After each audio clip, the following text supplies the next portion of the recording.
everybody. Welcome on out to Conversations with Authors. I'm glad to see all of you here today. We're taking some time to watch everybody pour in. It's nice to see everybody making our. I will. Hello, welcome. Hello. Welcome. Step on in. Alrighty, welcome back to Conversations with Authors, everybody. Today we bring to you Shruti Swamy, author of The Archer. But before we get to our authors properly today, let me welcome you back properly to Conversations with Authors. If you've seen one of these events before, welcome back. We're glad to see you here again. And if you're new here, then Book Passage is a group of independently run bookstores out of the San Francisco Bay Area, and we host and run book talks just like these nearly every day of the week. Some of them in person and some of them online, just like what you're watching right now. And as we are now currently streaming on YouTube for a lot of our events, and will continue to do so, at least in some capacity in the future, please consider subscribing by clicking the subscribe button just below the video and clicking the notification bell just next to it so you can be alerted every time we go live with talks just like this or post pre-recorded author content as we do from time to time. If you'd like to check out our upcoming events and don't like the idea of clicking buttons on YouTube, you can go to the email newsletter at bookpassage.com. It's on the right-hand bar, and we'll send you emails for little notifications like I imagine many of you got, and that is why you are here. If you'd like to check out any of speakers' books, please purchase them at bookpassage.com using the link in the description below, just underneath the stream or that you're watching right now. And if you have any questions, this is very important, if you have any questions for tonight's speakers, please take the time to write them in the YouTube chat. It's the only way to get your questions to them, and if you don't write them there, I cannot divine them, and there's no other way that I will see them. So please, when you think of them, please write them down, and I'll be sure to copy them over. Now, allow me to properly introduce Shruti Swamy, who is the winner of 2 O. Henry Awards. Her work has appeared in the Paris Review, the Kenyan Review Online, Prairie Schooner, and elsewhere. Schooner. Oh, interesting. In 2012, she was the Vassar College's 50 WK. She is Kundiman Fiction Fellow, a 2017 to 2018 Steinbeck Fellow at San Jose State University, and the recipient of the 2018 grant for the Elizabeth George Foundation. Her book, A House is a Body, was shortlisted for the PEN Prize and for debut short collection. Also in conversation tonight, we have Daniel Handler, who is the author of, I think now 8 novels, including Why We Broke Up, We Are Pirates, All the Dirty Parts, and most recently, Poison for Breakfast.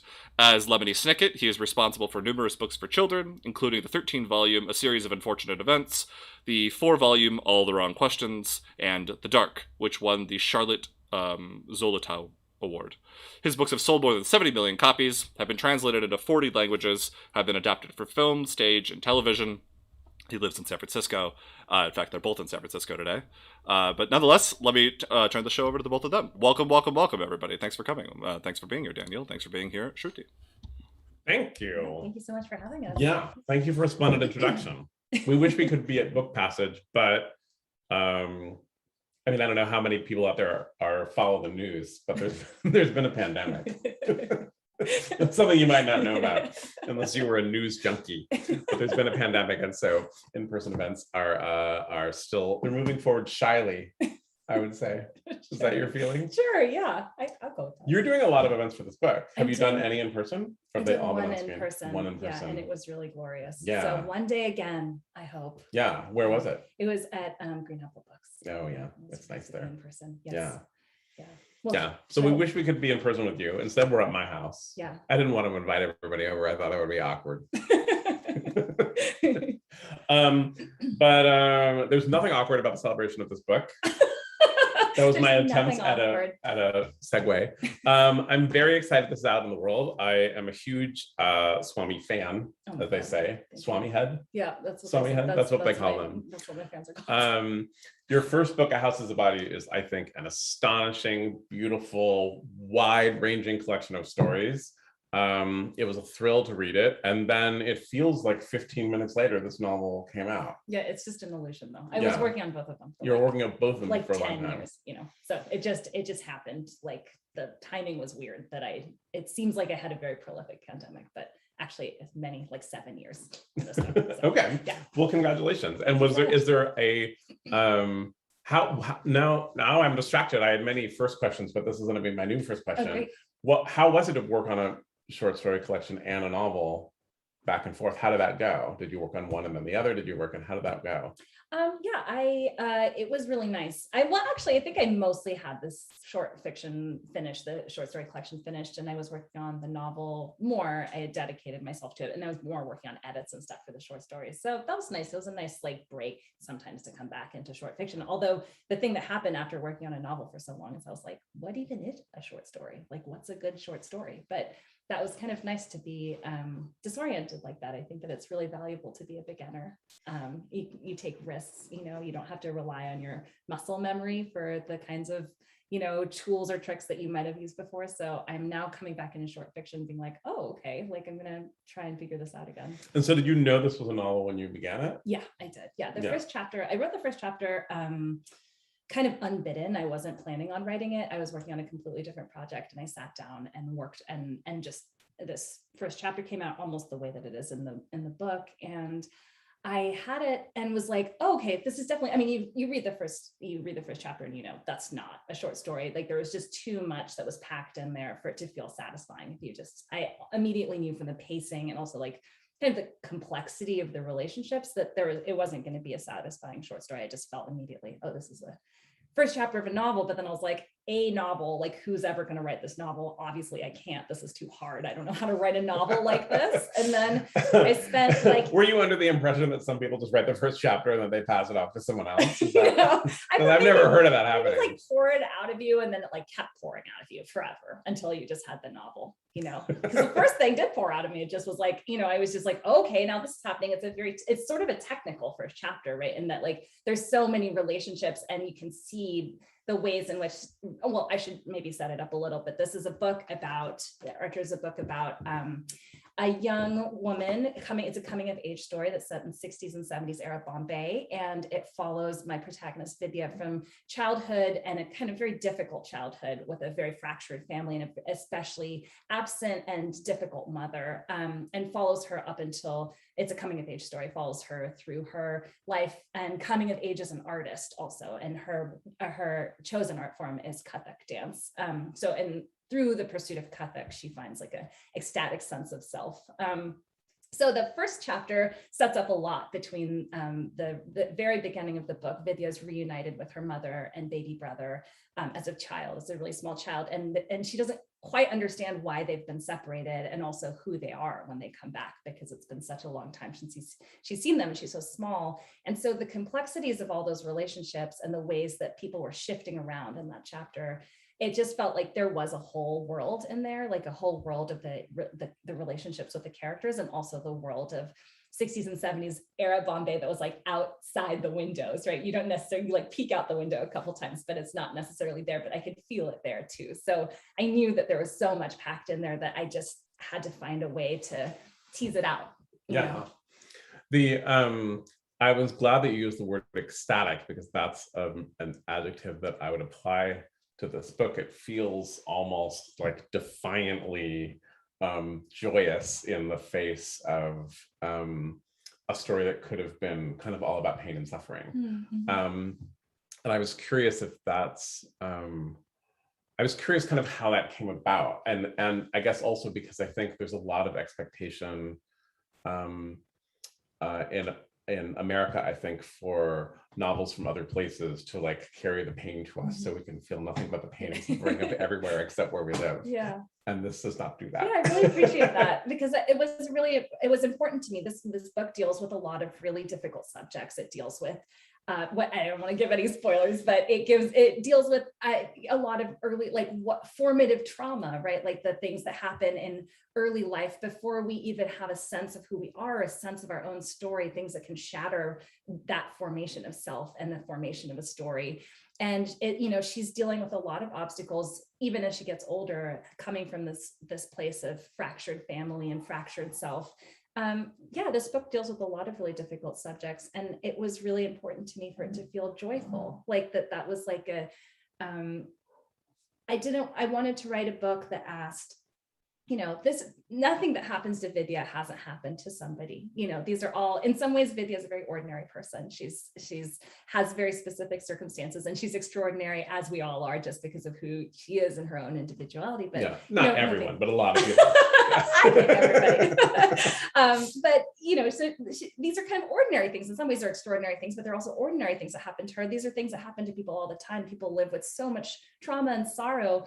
And I wanted to ask, how do people go on and live after that? Not just like survive, but how do they live, find richness, find meaning, and find pleasure and delight? And so I wanted to offer that I wanted to offer that to Vidya and also to myself. I thought that if I was going to talk about these things in the ways that I did and go to the places I did with the book, I wanted to give myself that feeling of hope that there's still pleasure and beauty in the world. And that's like the path towards survival.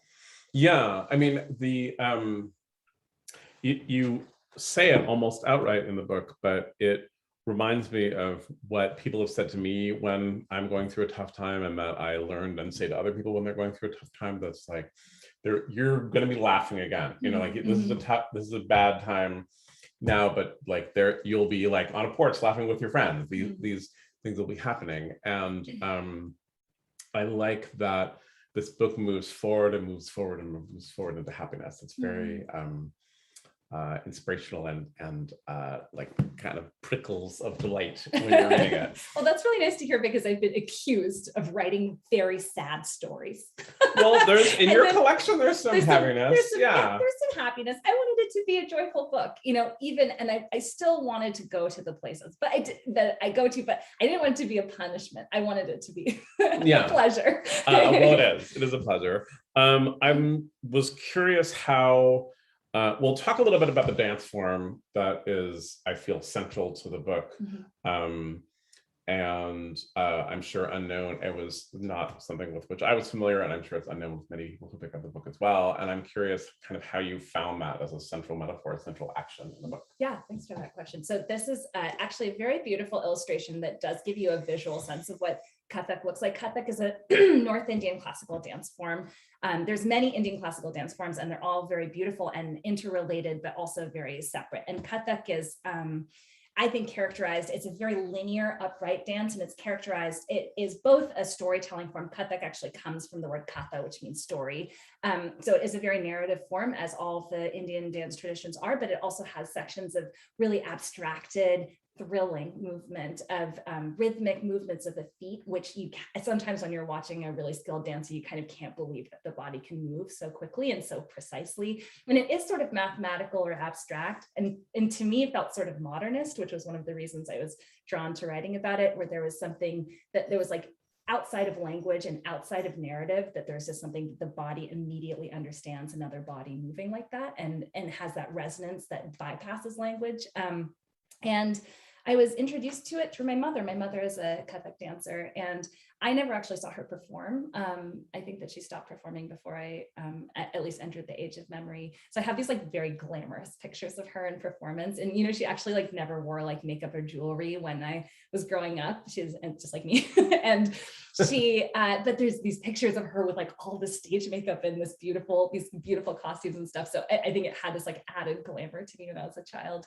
But I never I never studied Kathak, and I wasn't even all that interested in it until sort of recently, when I was having these conversations with my mom about it and the philosophical underpinnings, or at least her read of the philosophical underpinnings and the different, and the feeling of dancing it. And that was when I am actually studying another Indian classical dance form right now called Mohaniyattam, which is like totally different from Kerala, and where Kathak is very upright. Mohaniyattam is very like swaying. It's like kind of like the palm trees, or anyways.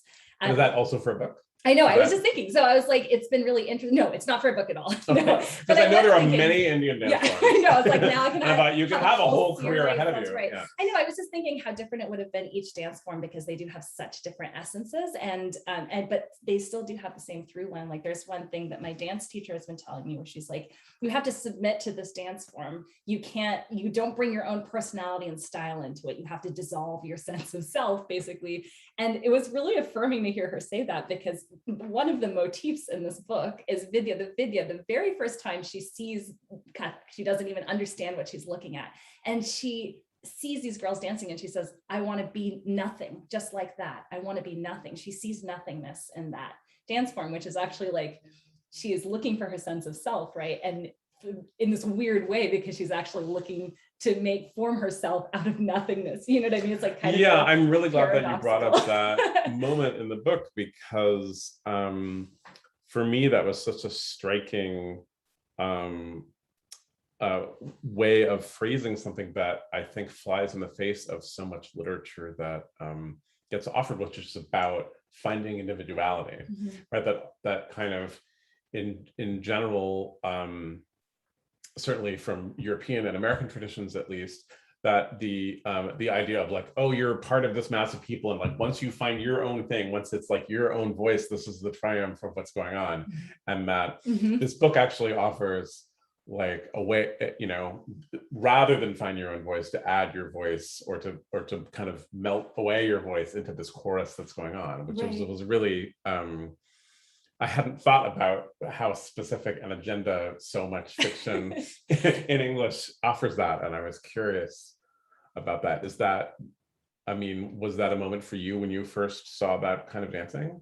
No, not at all. I actually, when I was asked to read that passage in one of my events, and I just was actually startled by it, because I was like, that's bizarre that I thought I just instinctively reached for that I want to be nothing. And then this recurs, I want to be nothing. And I think that it's because I had this actually long conversation with my mom last night where I was like, I feel like I did study Kathak, like I didn't study Kathak, and I never will, because I thought, I was also like, I'm so glad I didn't try, because Vidya is experiencing like perfection and this drive towards perfection, but I would have just felt so frustrated. It would have been like, I think it would have like removed me from Vidya's perspective, because I would have been so bad at it that I would have been like, oh, this sucks, I hate this, you know, instead of just being able to watch it and imagine it and like feel the freedom of imagining is unlimited by my own, for like whatever flawed human body.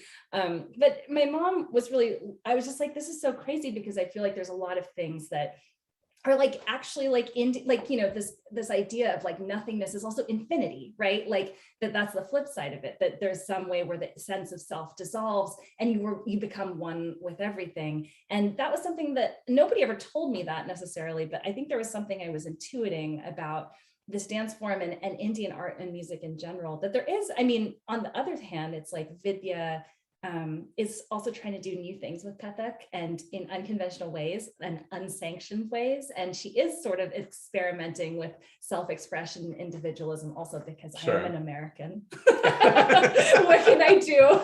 I'm an American. But so there's that tension too, right, between the individual and this drive for individual self-expression and absolute surrender to this art form, and like a dissolution of self.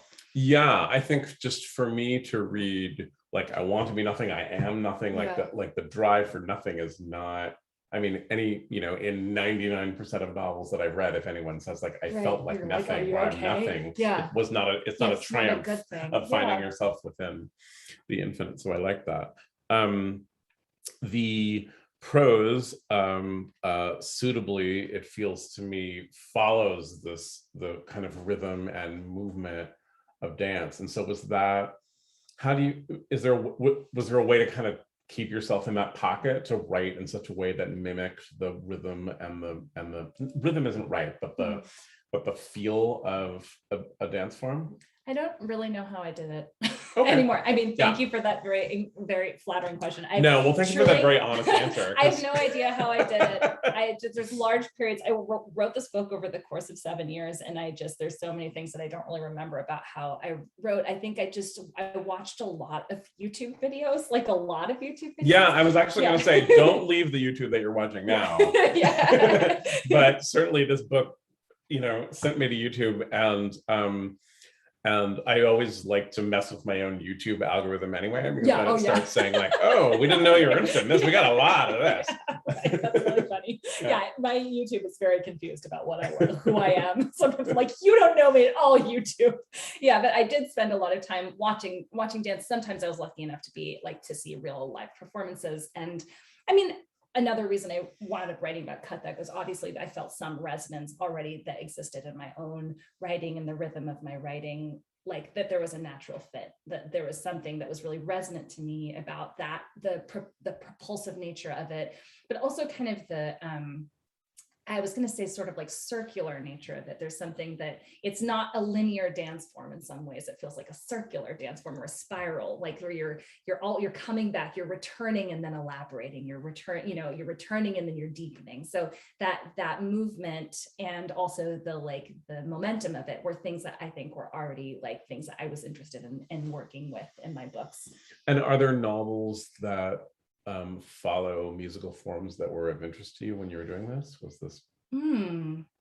No, I mean, I read a book recently called Finding the Raga by Oh yeah, Did you read it? Yeah. Oh yeah. Did you like it? Is it so good? Yeah. And it's funny because he was highlighting the like narrative nature of Kathak, whereas I feel like he talks about Kathak very briefly. Yeah. But he is like, it's a storytelling art form. Like I think that I wound up highlighting something about Kathak that is like not necessarily what people exactly think of when they think of Kathak, because it's such a narrative art form. But the way that he talks about Indian music and North Indian classical music in particular was thrilling to me. And it also, like, I grew up in a home, my mom is a Kathak dancer, my dad is a musician. He plays the bansuri flute and also knows both North Indian classical and South Indian classical, like just a very musical person. So I was really like immersed in these traditions in my house, sort of passively or even resistantly, right. Like I wasn't like, wow, what a beautiful wealth of cultural heritage. Like, let's, no one thinks that about their parents. I was just like,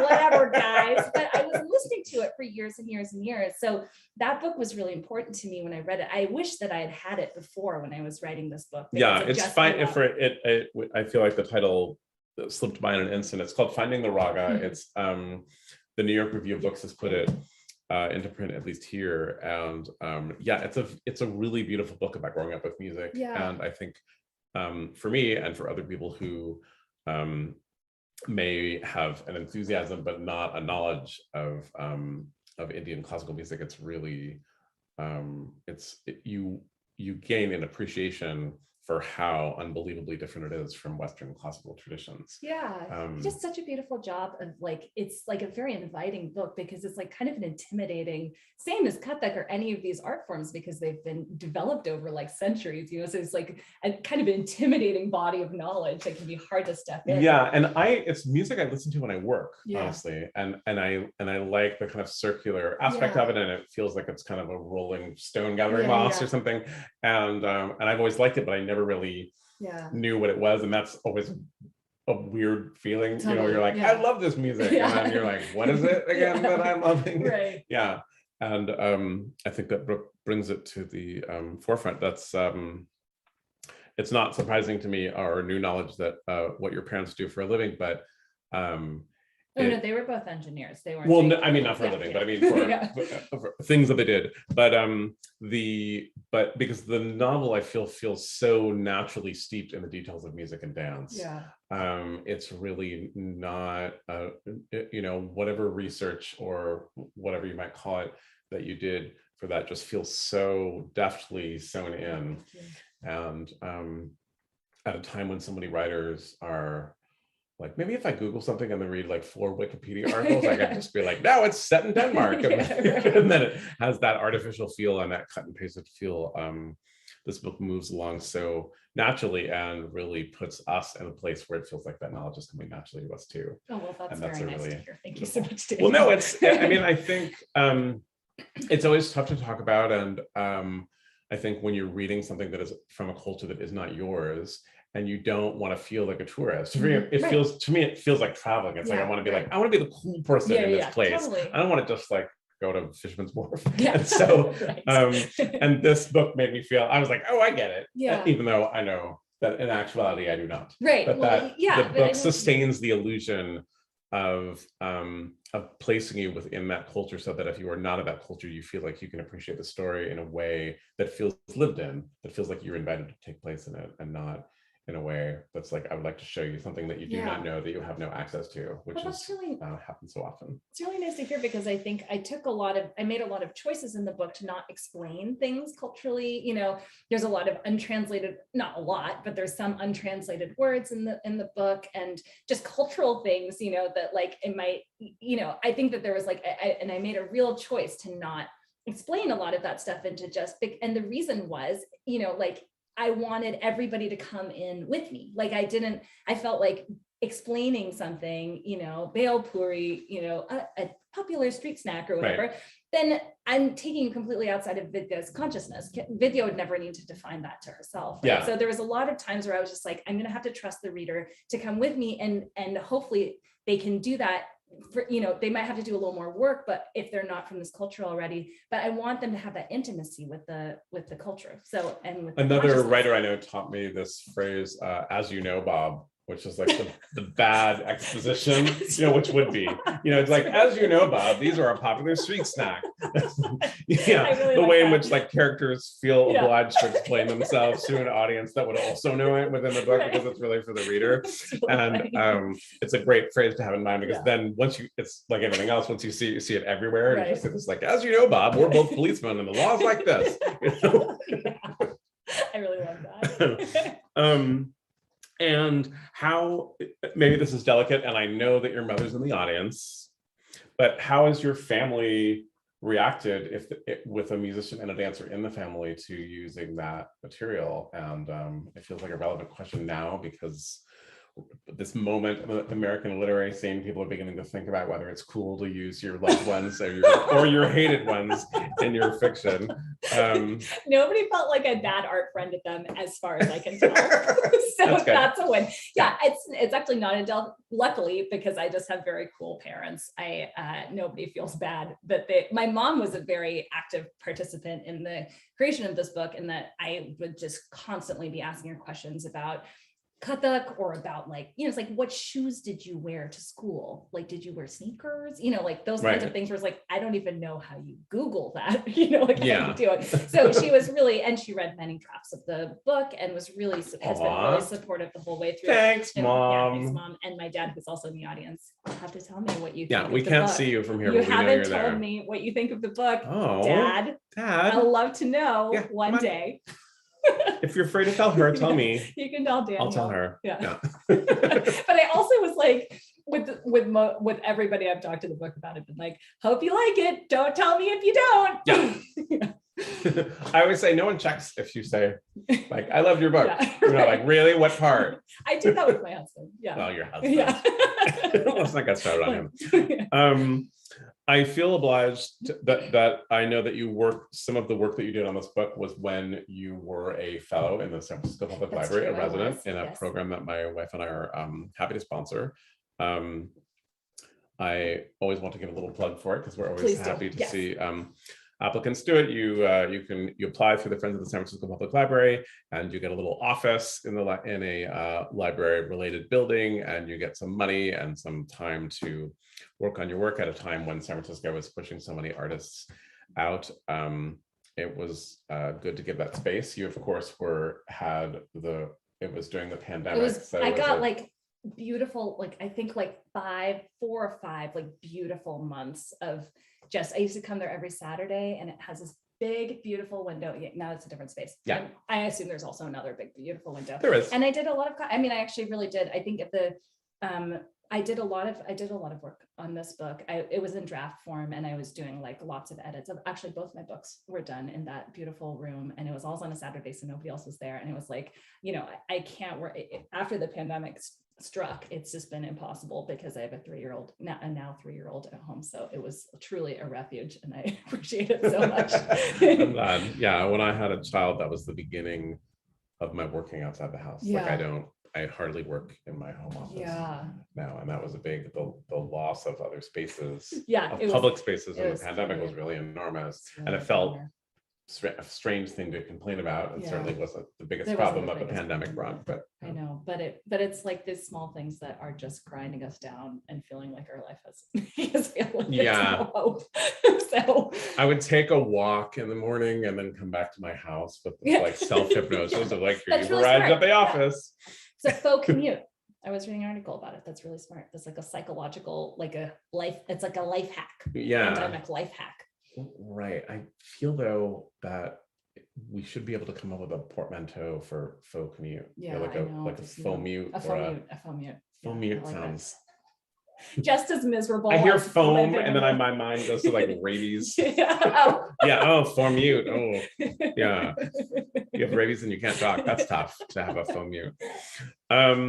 If you have questions, please put them in the chat as instructed or described. I'm not much of a YouTube chatter myself, and so I'm not good. I don't want to repeat the instructions in a way that people won't find it. But if you have questions, we would love to hear them because we can't see you. We wish we were all at Book Passage with like piles of the book in the back of the room ready for you to sign. But talk a little bit more about the structure of the book, because is it specifically designed after specific structures of the music of the dance, or is it more the kind of overall feel of it? Because one thing that I liked about the book is that it felt nonlinear in a way that was that felt more like life. It's not.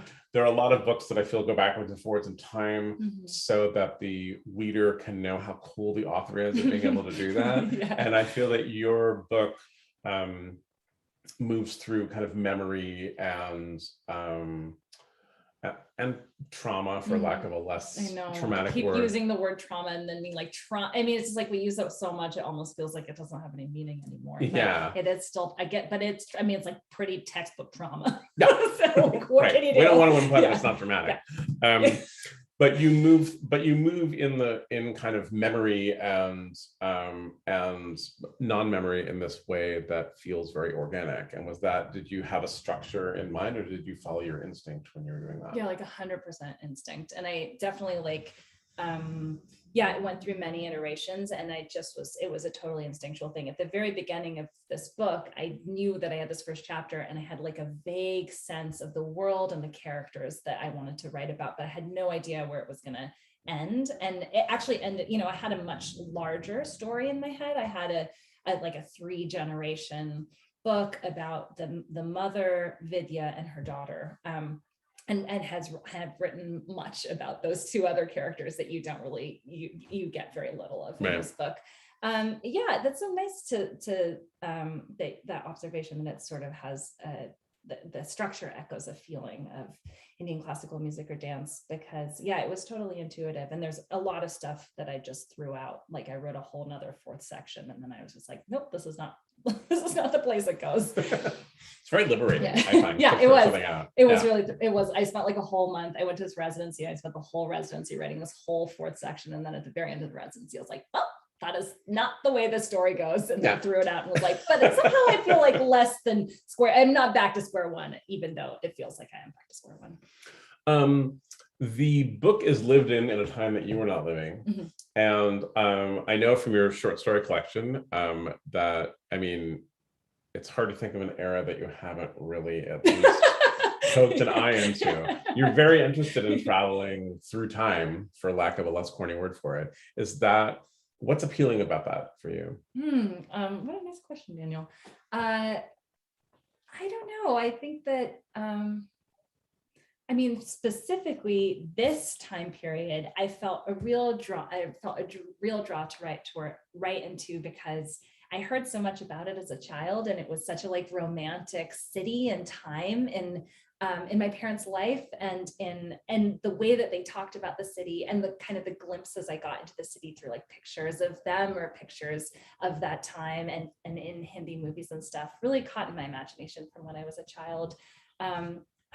I've been thinking recently about how this time feels sort of unbearable to be alive in, so I think that there's a lot of times where I'm reaching into other times. Like there's a story in my collection that's set in like ancient India. Yeah. And it's a story that, while I was writing about this different, but it's the same concerns that I'm feeling, like sort of like being at the end of the world, basically the end of an era, the end of like a civilization or an era or something. So I think some of it is like dreaming out of my own time, or like allowing myself some freedom or relief of not having to grapple with the like current moment and like the dread of the current moment. But of course, what winds up happening is that all of the concerns I have that, in my current time and place are like completely influence and bleed into the stories I'm telling. That's absolutely true of this book, in that this is not an explicitly political book, and the focus is I think it's political in a lot of ways, but it's not.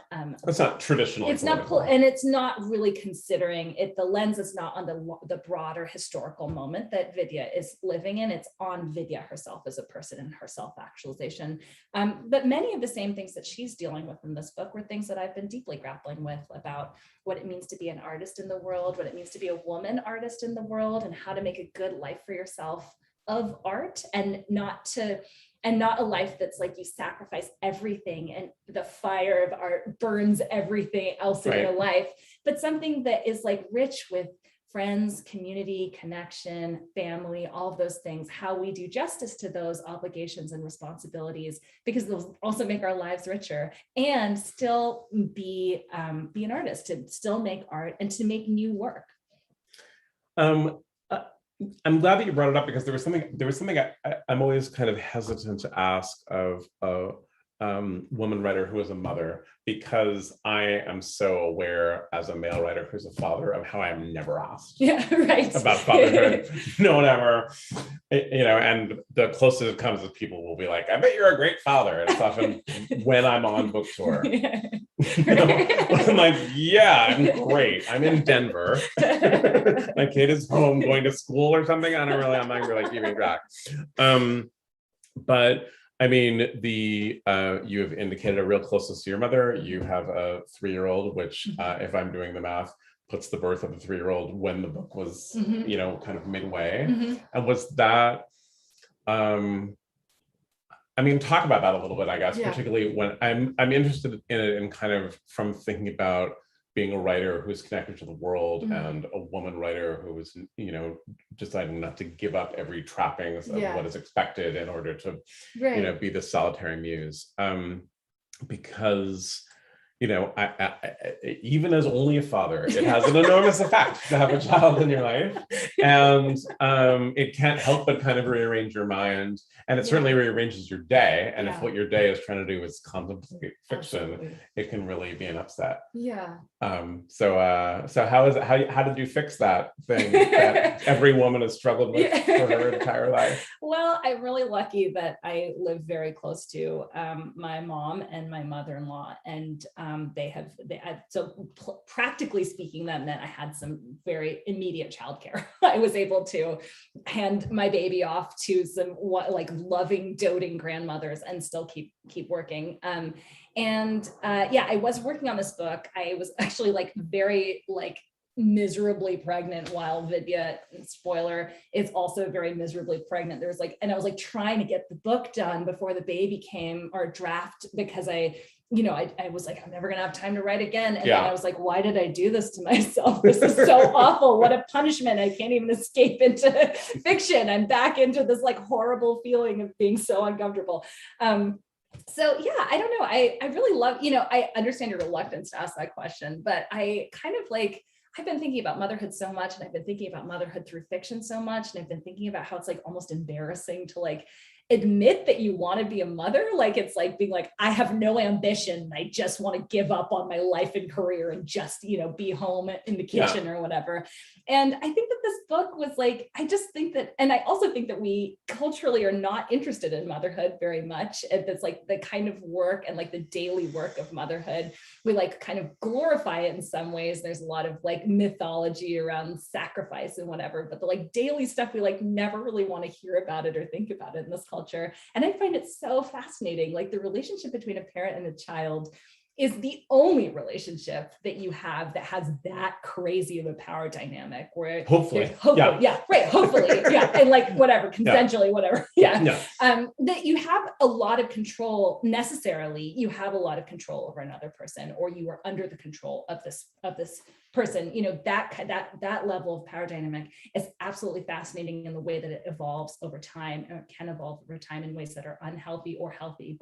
Either way, it's just the ways that people negotiate that. I find that incredibly fascinating and fodder for a lot of writing. So it is my hope, and I think that it's definitely true that so far that I get the experience of writing. I just get to know about kids more. Like I'm just in, I get to be, my daughter's in a co-op preschool right now, so I get to be in the classroom one day a week and being around all that dialogue. You know what I mean? Kids, they're so hilarious at things that they say and do, and like the ways that they think. And just, it's been a true privilege to be able to do this kind of work. I've gotten a lot of support from my family in order to be able to do my writing. And also my husband obviously has been extremely supportive and is currently watching my child right now.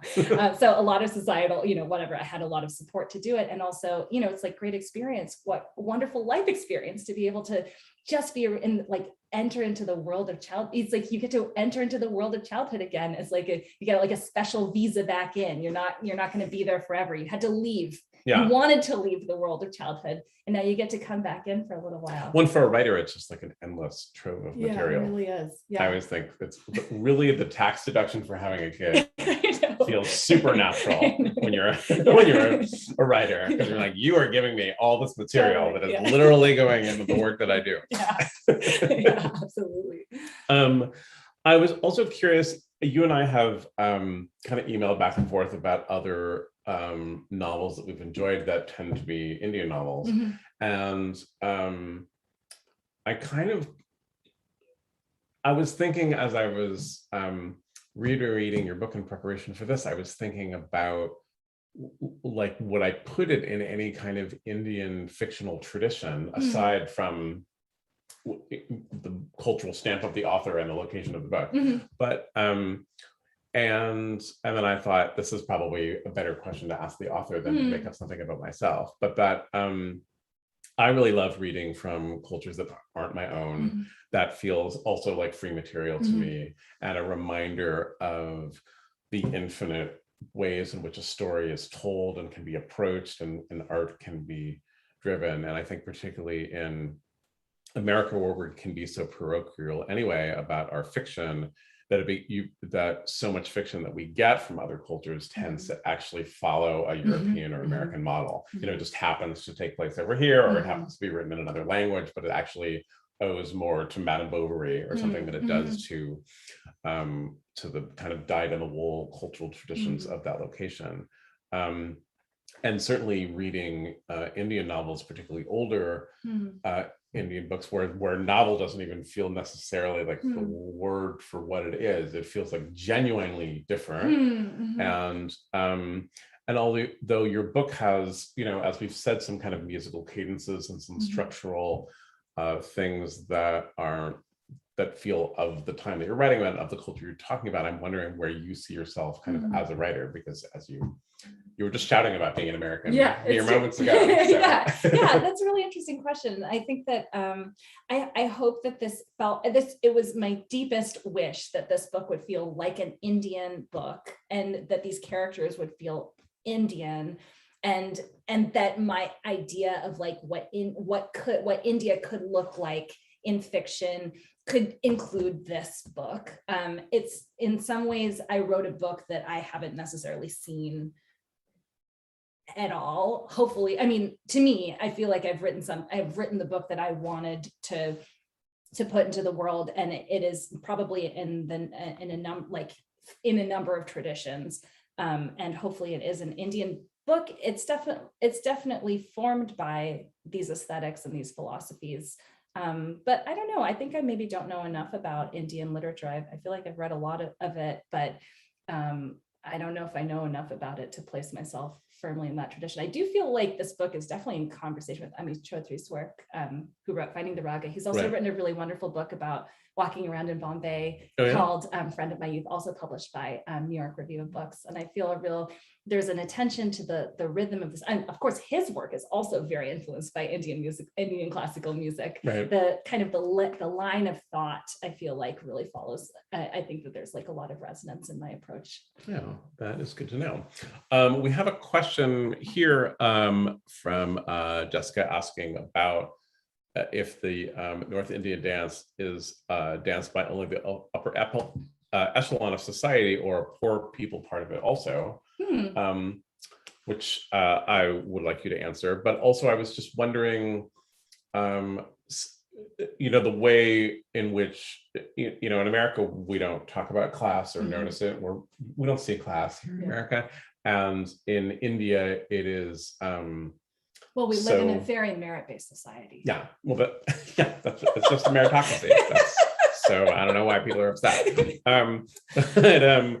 But I think in India, the class differences are so open. I mean, not only open, but if you visit India, as I have, it's certainly very visible.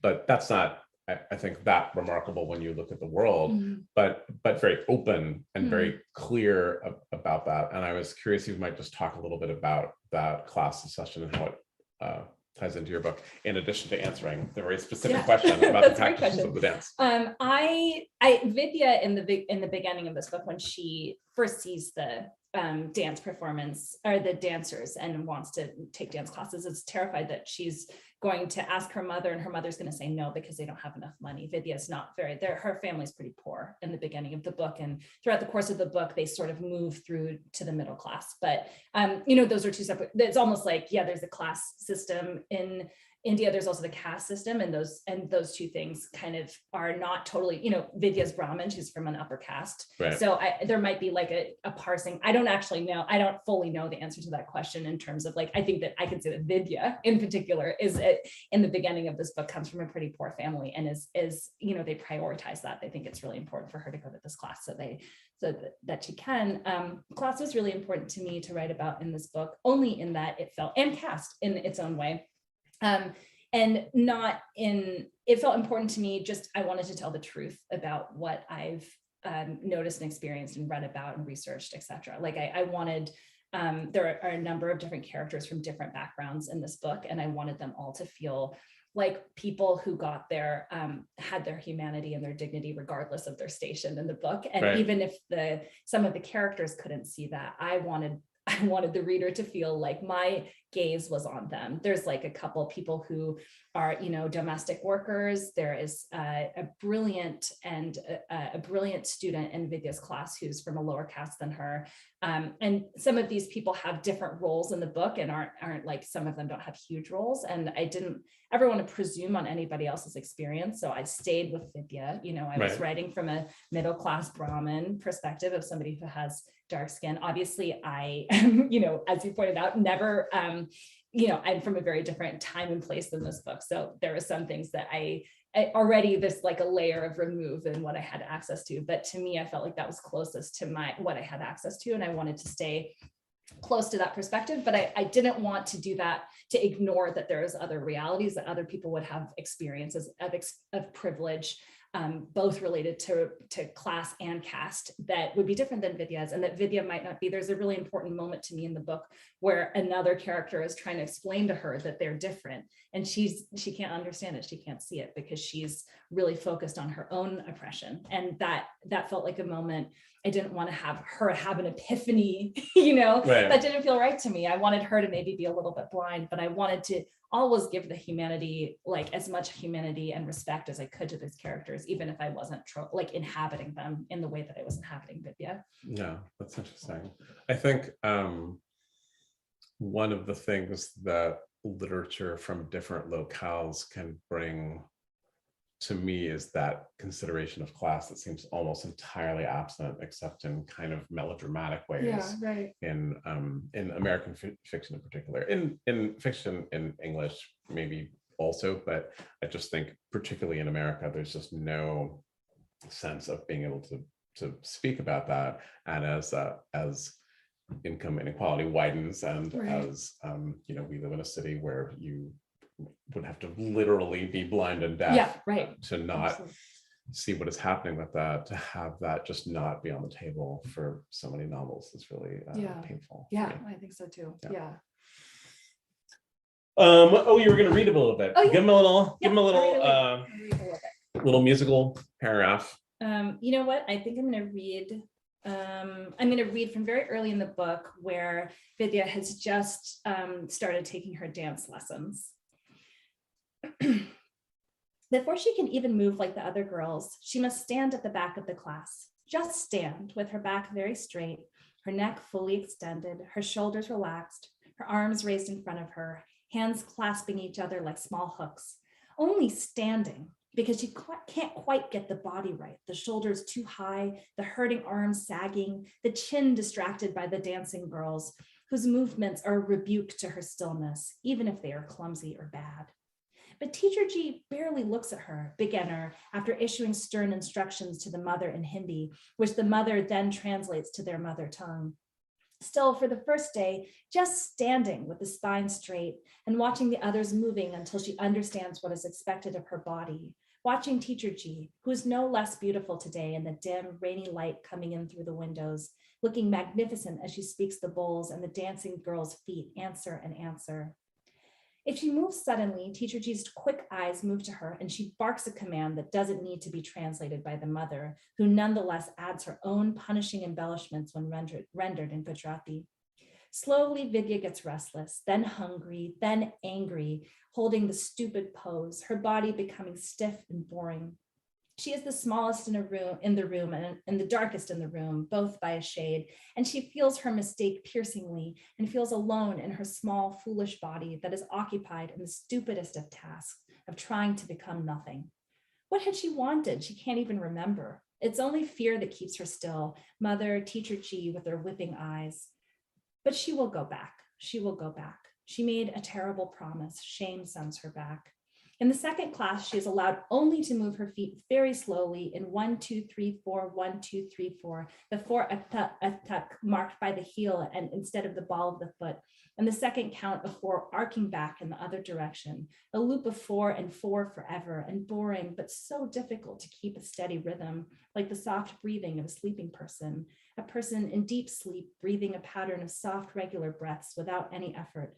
It should be like this, without any effort. And the body must be kept still, but for the moving feet. The torso and shoulders should not betray the movement of the feet, not go galumphing from side to side like her body does as it shifts its weight. Teacher G becomes aware of her only to correct this error again and again, mocking her with her shoulders huffing from side to side, pointing to the star girl and saying, "Look like her. Are you even looking?" But after this, the eyes and face should be kept still fixed at a point straight ahead and not looking. At the end of this lesson, she feels the rocking movement of her feet and body for hours after. She twitches her feet in the arc of 4s as she falls asleep, and in the morning, knowing that practice is expected by the mother, she adopts the pose and forces the rhythm into her feet again like tight shoes. The third lesson, she is mocked again by Teacher G, who calls her a monkey. "Close your mouth," the mother snaps. This time, the humiliation makes her hot and angry, and she forces her body straighter, leaning against her anger, sinking all her focus and energy down into her stubborn feet. The feet drive hard again and again into the earth, as she promised. Stuff there. And it's really lovely. And I think just, I like that you chose that passage, and it can help for me to kind of stand in relief to other scenes in other artistic forms and dance forms, where there's like a new person learning it, and there is this steep learning curve and a harsh teacher, and these I hesitate to call them tropes because they're just things that happen. Yeah. You've ever taken a lesson on totally. anything, Yeah. it's not a trope. Yeah.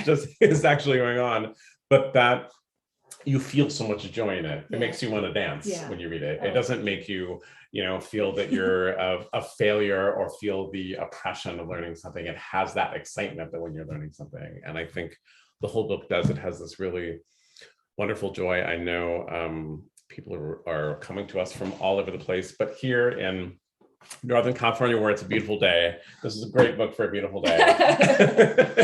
And we are going to sign off from you guys. It's been a lovely time talking. But I want to say in closing that I have a strict spiritual principle in my life, which is that if you enter an independent bookstore and you leave without buying something, you are committing a sin. This is something that I believe in the depths of my soul. I was in a bookstore yesterday. They didn't have the book I was looking for, but so what? I still had to buy something, and I did. And all of you who are listening have entered Book Passage through the electronic portal of the imagination, and so you are obliged to buy something. I believe there are links at the bottom of your screen that can help you buy not only The Archer, but the House of the Body, A House of the Body, which is a really, really wonderful book of stories. This is a really terrific author that I am so happy we have in the Bay Area, and I'm so happy we have in the world. And we're both grateful to Book Passage for letting us sit around and talk to you guys. Well, at that, you heard the man. The links in the description just below the video, and there's also a big blue bar at the very top of the YouTube chat you can use if you find that to be easier for you. But other than that, thank you very much for coming here today.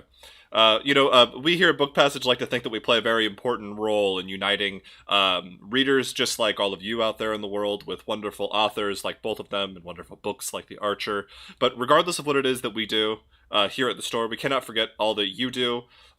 Whether you are an author who writes wonderful books for readers to read, or whether you are a reader who supports bookstores, particularly the independent ones. So thank you for coming out tonight.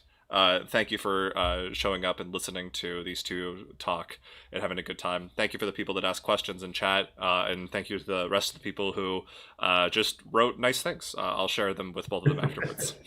Other than that, thank you for being here. I do truthfully hope to see you all in the next one. It's been very nice. Yeah, thank you, everybody.